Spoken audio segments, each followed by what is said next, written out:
Ladies and gentlemen, boys and girls, here we are at Wizard of Oz Avenue, the home station of Whiskey 3 Oscar Zulu.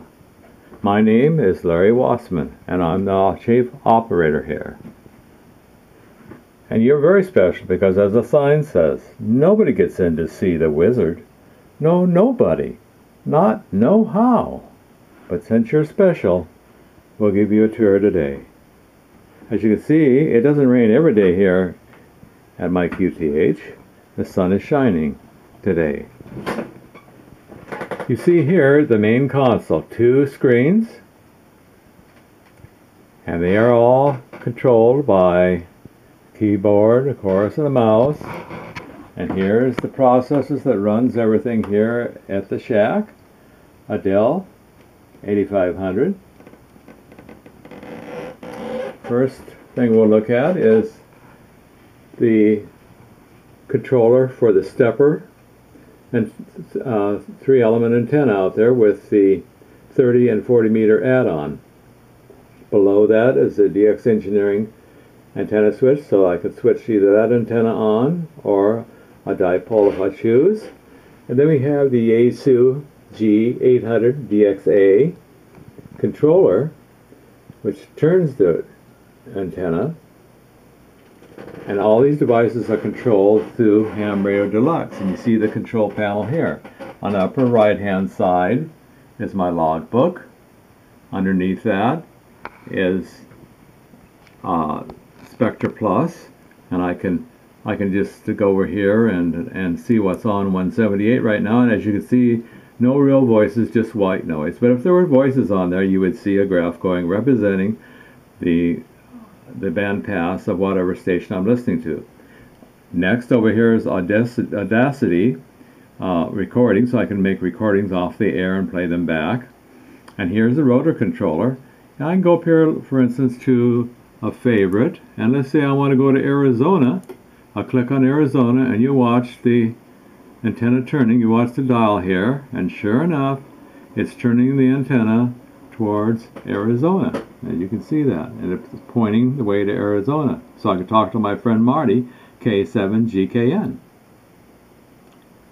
Over here is the controller for Ham Radio Deluxe, so I can control the radio. And you see I can go over here, I can punch on any number here, I can turn up and down the frequencies, and the radio will follow wherever I go. So I can do it that way.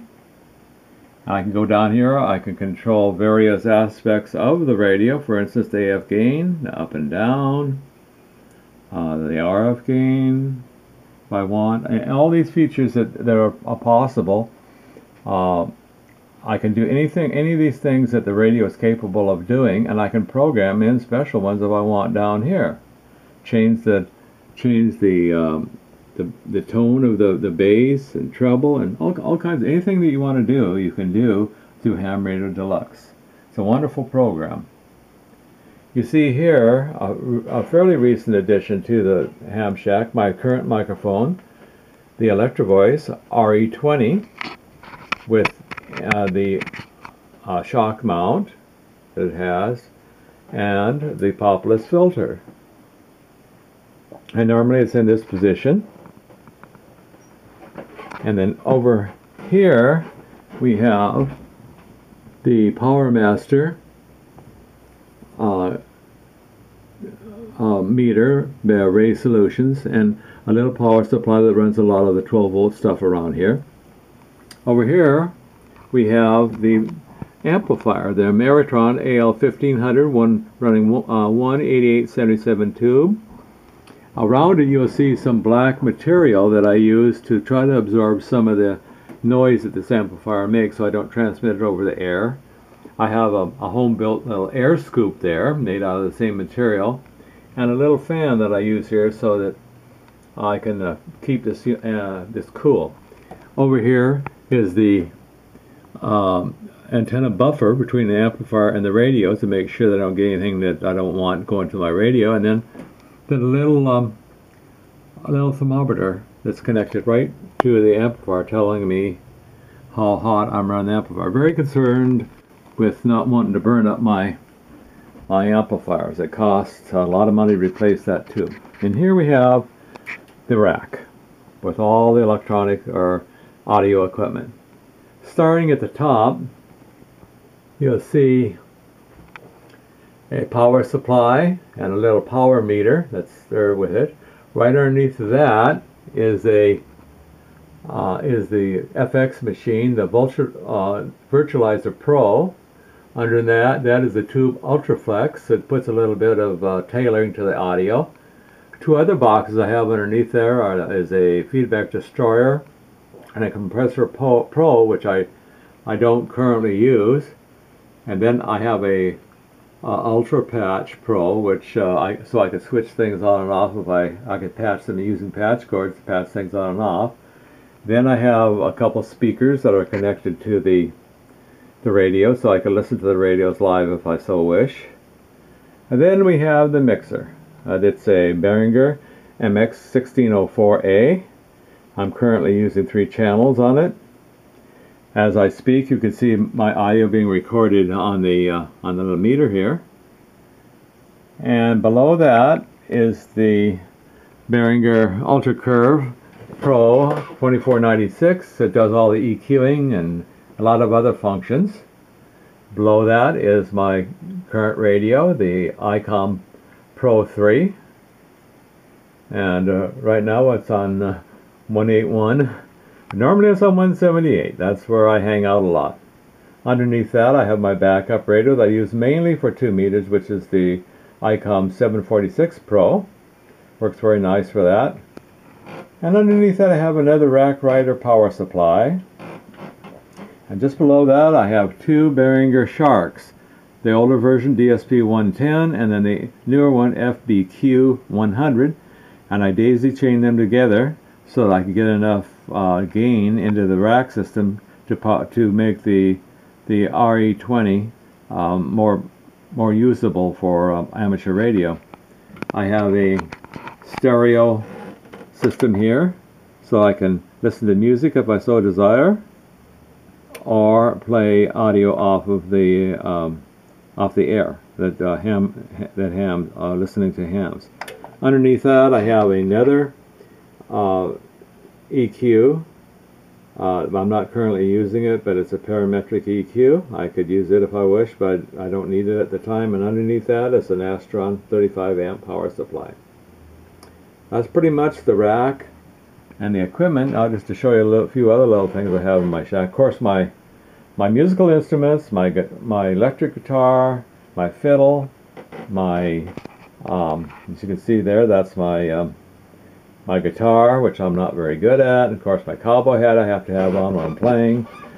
My old 6-shooter there, old Navy Colt, right on top of the Bose speakers that I have for listening to music and things here in the shack. I have here a pistol used by the Nazis to guard a concentration camp. I think you all recognize what that gun is. And this is another computer station, my laptop station that I use to do other work while I have the amateur radio applications up. A few personal pictures like my wife, one of my daughters, and my great-great-grandfather. And there's just generally other stuff around the shack here that's not really important. Plaques and stuff that I got when I worked for the Washington State Patrol as the data center manager. Letters of appreciation to my wife from the governor. Certificates of promotion when I was promoted to the top manager in my position. And then a certificate from the state of Washington when I was actually retired from active employment, signed by the governor. Other amateur radio things that I've got in here. Here's a photograph of a cover of a Russian magazine where I was featured as a audio operator. Worked all continents award. Worked all zones award. Of course, up here is worked all states. Here's the one I'm probably most proud of that I worked hardest. That's to be #1 on the ARLDX Honor Roll. That means I've worked all the recognized entities in the world. My DXCC Club phone certificate with all the badges on it. And here's the one that I have for mixed with all the badges. I've worked, I believe, if I can remember, 446 countries, something like that, are entities in the world. And of course, here's my namesake, the Wizard of Oz, and the whole gang right here, the whole Wizard gang. So, that's pretty much it. When you hear me on the air, this is where you hear me from. This is my station, and of course, it's always in a state of flux. I have new things coming in all the time. For instance, this monitor right here is in the process of being replaced with a monitor that looks just like this, a little bit newer and better monitor, a little bit larger monitor. Anyhow, folks, I hope you enjoyed the tour here. And if you have any questions, of course, you can contact me, W3OZ, on QRZ. Thank you for watching the video.